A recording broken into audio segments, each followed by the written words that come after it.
10 हैरान कर देने वाले फैक्ट्स जिन्हें आपने शायद ही पहले कभी सुना होगा।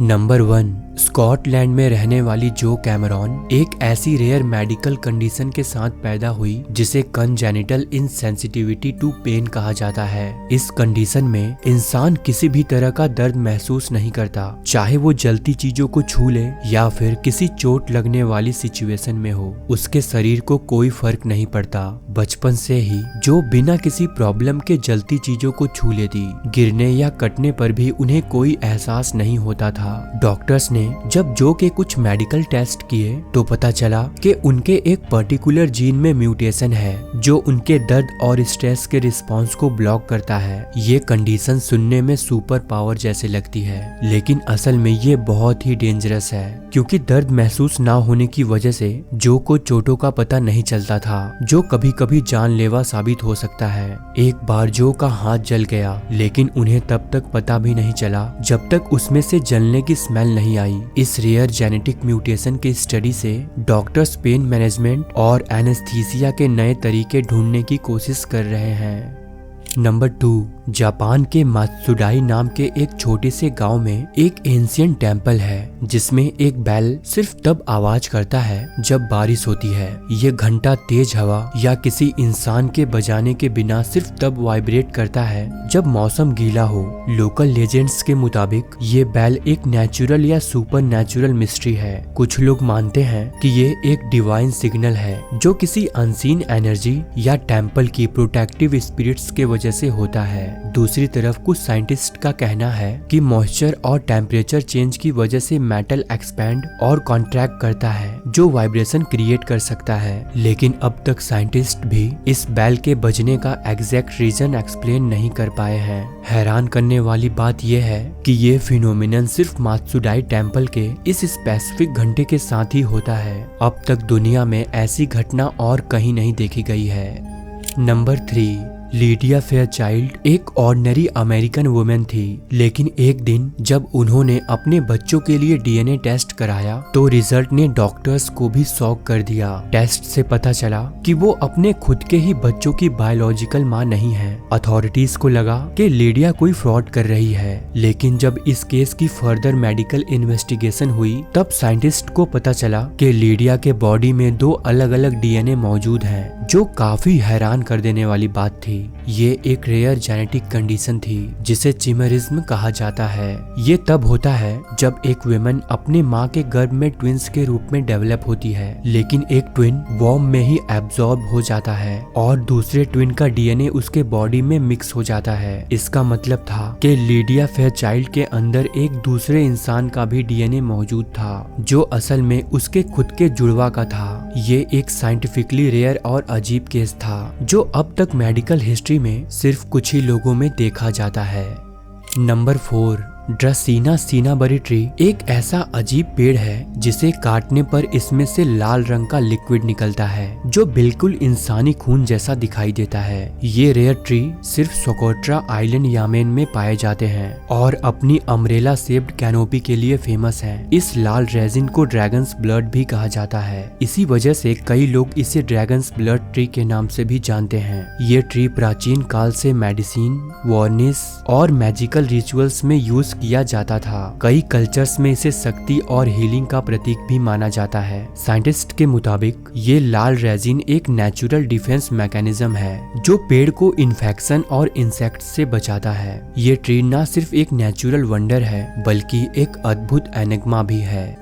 नंबर 5, 2013 में एक स्कूबा डाइवर समुद्र के गहरे पानी को एक्सप्लोर कर रहा था। तभी उसे एक पुराना कैमरा मिला। वो कैमरा बहुत ही खराब कंडीशन में था, लेकिन जब उसने क्यूरियोसिटी में उसके मेमोरी को चेक करने की कोशिश की तो एक शॉकिंग बात सामने आई। कैमरा की कुछ फोटोज अब भी सेफ थी। जांच में पता चला कि वो कैमरा 100 साल पहले एक शिप के मलबे के साथ डूब गया था। समुद्र की गहराइयों में ऑक्सीजन और बैक्टीरिया की कमी की वजह वजह से कुछ फोटोज प्रिजर्व रही। वो ब्लैक एंड व्हाइट तस्वीरें एक भूली बिसरी दुनिया की झलक देती थी। उसमें एक पुराना शिप और उसके क्रू मेंबर्स दिख रहे थे।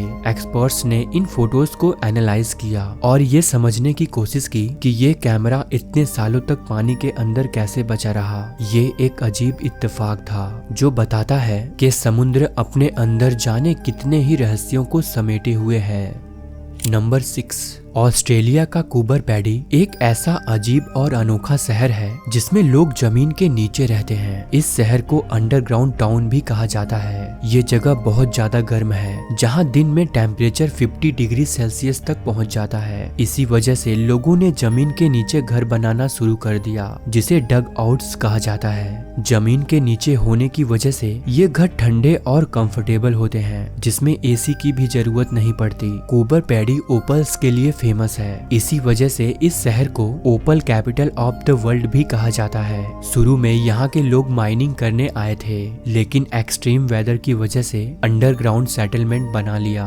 आज भी यहाँ होटल्स, चर्चेस और पूरा शहर जमीन के नीचे है।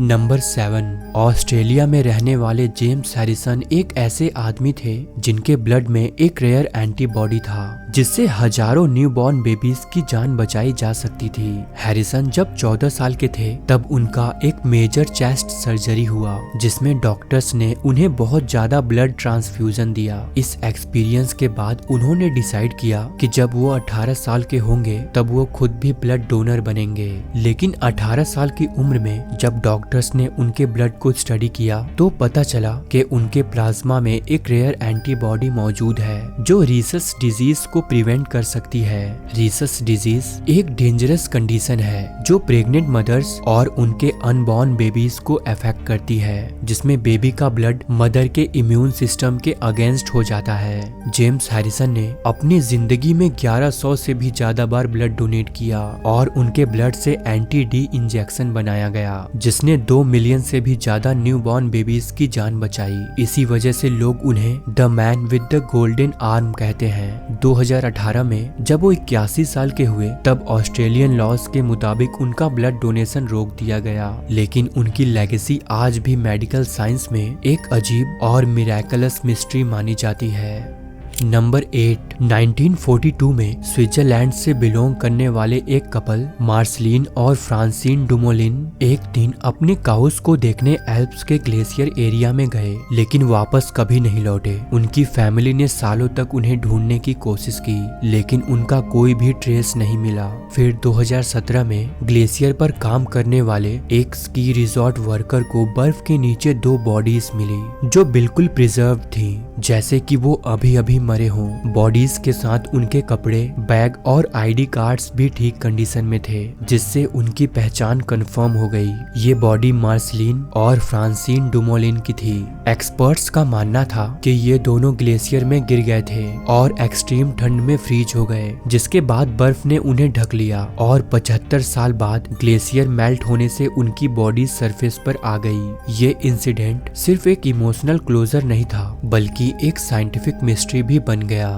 नंबर 9, एक जापानीज कैदी योशी शिराटोरी अपनी डेयरिंग जेल ब्रेक्स के लिए दुनिया भर में मशहूर है। योशी ने 1936 से 1947 के बीच 7 बार हाई सिक्योरिटी प्रिजन से एस्केप किया था जिसमें हर बार उसके तरीके अलग और अनप्रेडिक्टेबल होते थे। वो एक ऐसा एस्केप आर्टिस्ट था जो जेल के तालों को तोड़ने, दरवाजों पर चढ़ने और सुरंग बनाने में एक्सपर्ट था। कभी उसने जंग लगी जेल की सलाखों का यूज करके ताले तोड़ दिए तो कभी हाथ और पैरों की मदद से जेल की ऊंची दीवारें चढ़ गया। एक बार योशी ने जेल गार्ड्स की डेली रूटीन को ऑब्जर्व किया और एक परफेक्ट टाइमिंग पर भाग निकला। जापान की पुलिस बार बार उसे पकड़ती रही मगर योशी हर बार एक नए तरीके से भाग जाता। आखिरकार 1948 में कोर्ट ने उसकी इंटेलिजेंस और सर्वाइवल स्किल्स को ध्यान में रखते हुए उसकी सजा कम कर दी। आज भी योशी शिराटोरी को जापान में एक मास्टरमाइंड एस्केप आर्टिस्ट के रूप में याद किया जाता है जो बिना किसी मॉडर्न टूल्स के जेल से भागने में माहिर था। नंबर 10, पॉल कैरेसन एक अमेरिकन आदमी थे जिन्होंने 1970s में एक सेल्फ मेडिकेशन थेरेपी अडॉप्ट की। इस थेरेपी में उन्होंने कोलॉइडल सिल्वर का इस्तेमाल करना शुरू किया। ये एक तरह का लिक्विड सॉल्यूशन होता है जिसमें छोटी छोटी सिल्वर की पार्टिकल्स पानी में घुली होती हैं। ये पहले एक अल्टरनेटिव मेडिसिन के रूप में वायरल था और लोग इसे इन्फेक्शन और इम्यूनिटी बढ़ाने के लिए इस्तेमाल करते थे। पॉल को लगता था कि ये उनकी स्किन प्रॉब्लम्स और आर्थराइटिस में मदद करेगा, लेकिन धीरे धीरे इसका साइड इफेक्ट होने लगा। उनके शरीर में सिल्वर एक्यूमुलेट होने लगा और उनकी स्किन एक परमानेंट ब्लू ग्रे शेड में बदल गई। ये कंडीशन इरिवर्सिबल होती है, यानी एक बार होने के बाद स्किन का नॉर्मल कलर वापस आना नामुमकिन होता है। लेकिन चौंकाने वाली बात तो ये थी कि उनका ना सिर्फ स्किन बल्कि उनका ब्लड भी थोड़ा ब्लूइश टिंट लगने लगा। पॉल कैरेसन का केस दुनिया भर में मशहूर हो गया और उनका नाम द ब्लू मैन पड़ गया। ये केस एक वार्निंग के रूप में भी देखा जाता है कि बिना मेडिकल एडवाइस के कोई भी सब्सटेंस ज्यादा मात्रा में कंज्यूम करना कितना डेंजरस हो सकता है। दोस्तों, इनमें से कौन सा फैक्ट आपको सबसे ज्यादा शॉकिंग लगा, कमेंट में मेंशन जरूर करें। साथ ही वीडियो को लाइक और शेयर करना ना भूलें। मिलते हैं नेक्स्ट वीडियो में। धन्यवाद।